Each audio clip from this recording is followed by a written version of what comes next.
How can you go somewhere if you don't know where you're trying to go and what you're trying to achieve? I always like to say that the secret to success is doing a lot of little things consistently over a long period of time. Like, people see the headline, the 50, Yeah. but they don't realize there was a decade that went into that. Of training and building up to it? Everything, you know, you can only get so physically fit for a challenge, and then at that point in time, your mind and your body have to come into alignment, and then the mind takes over. And, you know, one of the biggest questions I get is, how do I come or become mentally tough? And, you know, a lot of people say, oh, you're either born with it, or is it something that you can develop? And I'm in the camp of it's a development process. Anybody can do it. And I mean, it started for me in 7th grade. I grew up as a wrestler in Canada. And I lost my very first match. In fact, I lost almost every match after that. Wow. the entire season.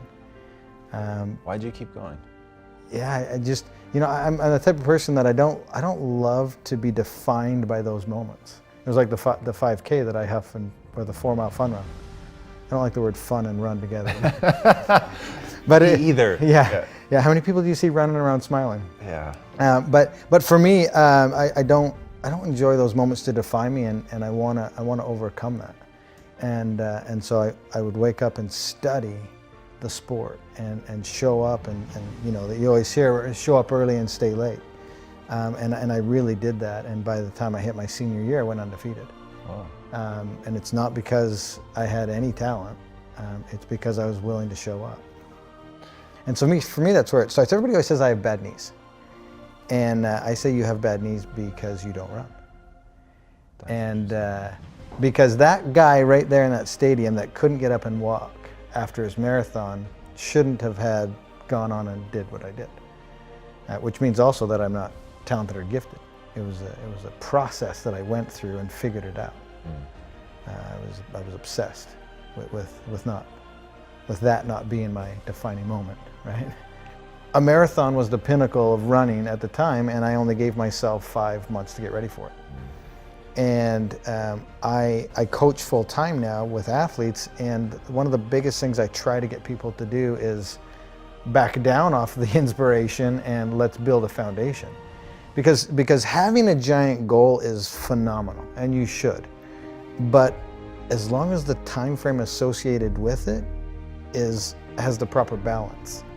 Because when I did the first world record, had I had the idea to do 50 consecutive, it still would have been a great goal, but not in that year. I had to go through the process and take my knocks and learn and evolve and grow to get to that point where I could even, you know, toe the line for 50. How much of the learning and growing was your body growing and getting stronger and more capable, and how much was knowing how to deal with what you were going to go through mentally? Yeah, both play a very pivotal role, because the amount of volume that I was doing, it's the smaller stabilizers, ligaments, tendons that don't develop as fast as muscles do. And that's why a lot of people get hurt, because they go too quick with the development of these things. And the muscles will always grow faster than the smaller stabilizers things. And people aren't paying attention to those details. And they just get so excited with the enormity of the journey that they're not paying attention to those small things. And if you overlook those, you're gonna get injured and you're gonna be sidelined. Mental's obviously huge. And that is the sword that you have to continually sharpen. So again, the goal would have been great in 2010. I wasn't nearly mentally tough enough. I had to go through that process to where I could wake up and do it. It's like a muscle. It's like a cardiovascular system. It's something that you can develop, but it takes time. Confidence builds confidence, and success builds success. And having not taken the right steps, I would have ultimately failed come time for the 50. One reason was not enough for me to get back on my bike and do 20 more Ironmans. But as I started going through the list of everything that I was doing and why I was doing it, it's interesting because I would gather them all together, and I'd focus on this big ball. and I would bring it in close to me. And as soon as I focused on that, I started to experience a rebirth. Because now I was focusing on the very, very next moment that I had control over. And everything that I was trying to accomplish and why I was there. And I call this process, now looking back on it, both a rebirth and putting on my uniform, which was the alter ego. And my uniform was those yellow sunglasses you've seen me wear in some of my pictures. And when I put those glasses on, that's when the Iron Cowboy comes out. And that dude is a bad, bad man. And there's nothing that's gonna get in his way. And I do a lot of speaking from stage now, and I want to encourage people to find whatever their uniform is, find whatever their alter ego is. Because when you discover that and how to flip that switch, that's when nothing gets in your way. And that's where you shift your focus and you realize what your purpose is. And I knew if I had the courage to get back on my bike and finish that day and then do the 20 more, my life would be different. That you're thinking that while you're there on the ground. And this whole process was about 8 minutes. The whole thing from complete meltdown to breaking all of the purposes and whys down to the realization, the rebirth, and getting back on and going. And it can happen that quick. We're moments away every day from a decision that's going to completely change our life. Every single moment of every single day has a massive impact on where you ultimately end up. And so that was a huge turning point, but it was all the decisions before and after that led to that moment. If the journey you're on is big enough, and it's going to have enough impact and change your life and other people's lives, one reason's not going to be big enough. And you need to put a lot of thought and a lot of preparation and a lot of meditation into all of the reasons why. Because at some point in time, you're going to need to gather all those little bad boys up and intently focus on it to have enough courage to get back up and do 20 more Ironmans after everything that we went through. We're surrounded today by people being satisfied with mediocre. And for me, as soon as I realized that I could believe in myself and I had a supporting crew beside me and around me, that it opened up a lot of the doors. And the moment I used someone else's standard of excellence, that was just enough to get me moving. And then you need to put that person aside or look past that person and create or do you. Create your own lane. And so for me, once I stopped looking at what everybody else was doing and then truly believed in what I could do, that, combining it with all those character traits that I talked about before, that's when human potential is truly can be found and experienced. How did you develop the belief in yourself? I think just over a long period of time. Again, it's that whole mental aspect of sharpening that tool and putting yourself in situations where you can learn and grow. Success builds success and confidence builds confidence. And just over time, as I started to do things, I was becoming successful at them. And I was doing a lot of little things consistently over a long period of time. And that's what allowed me to build the confidence to take on the next. And so it was learned.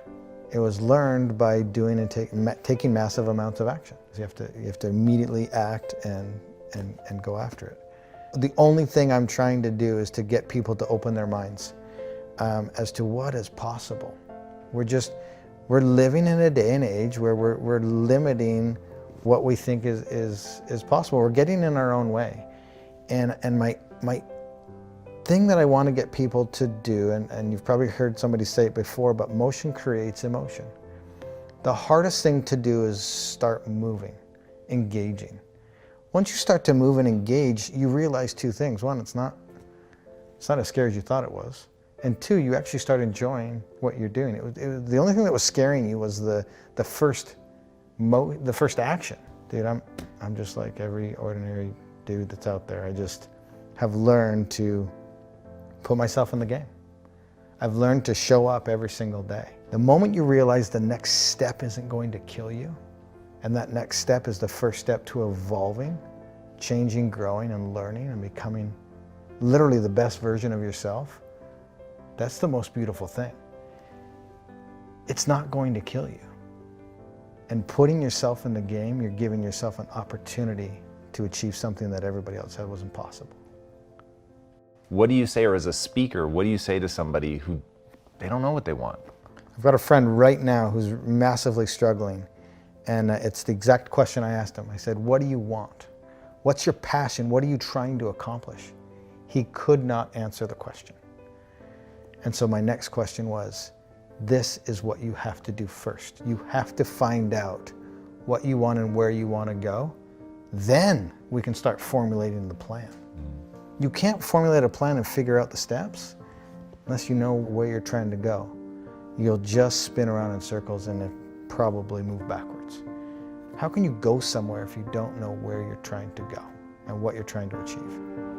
And here's what people do, is they get dead set on the journey that they want to take, and they're so rigid with how they're going to get there that they don't see the door over here, and they don't see the bend in the river, and they try to cut because they know they're going right here, and they try to cut through. Well, they didn't know at this bend of the river there was a paradise and a picnic waiting for them that would have opened up a door. Maybe their sweetheart was waiting there for them.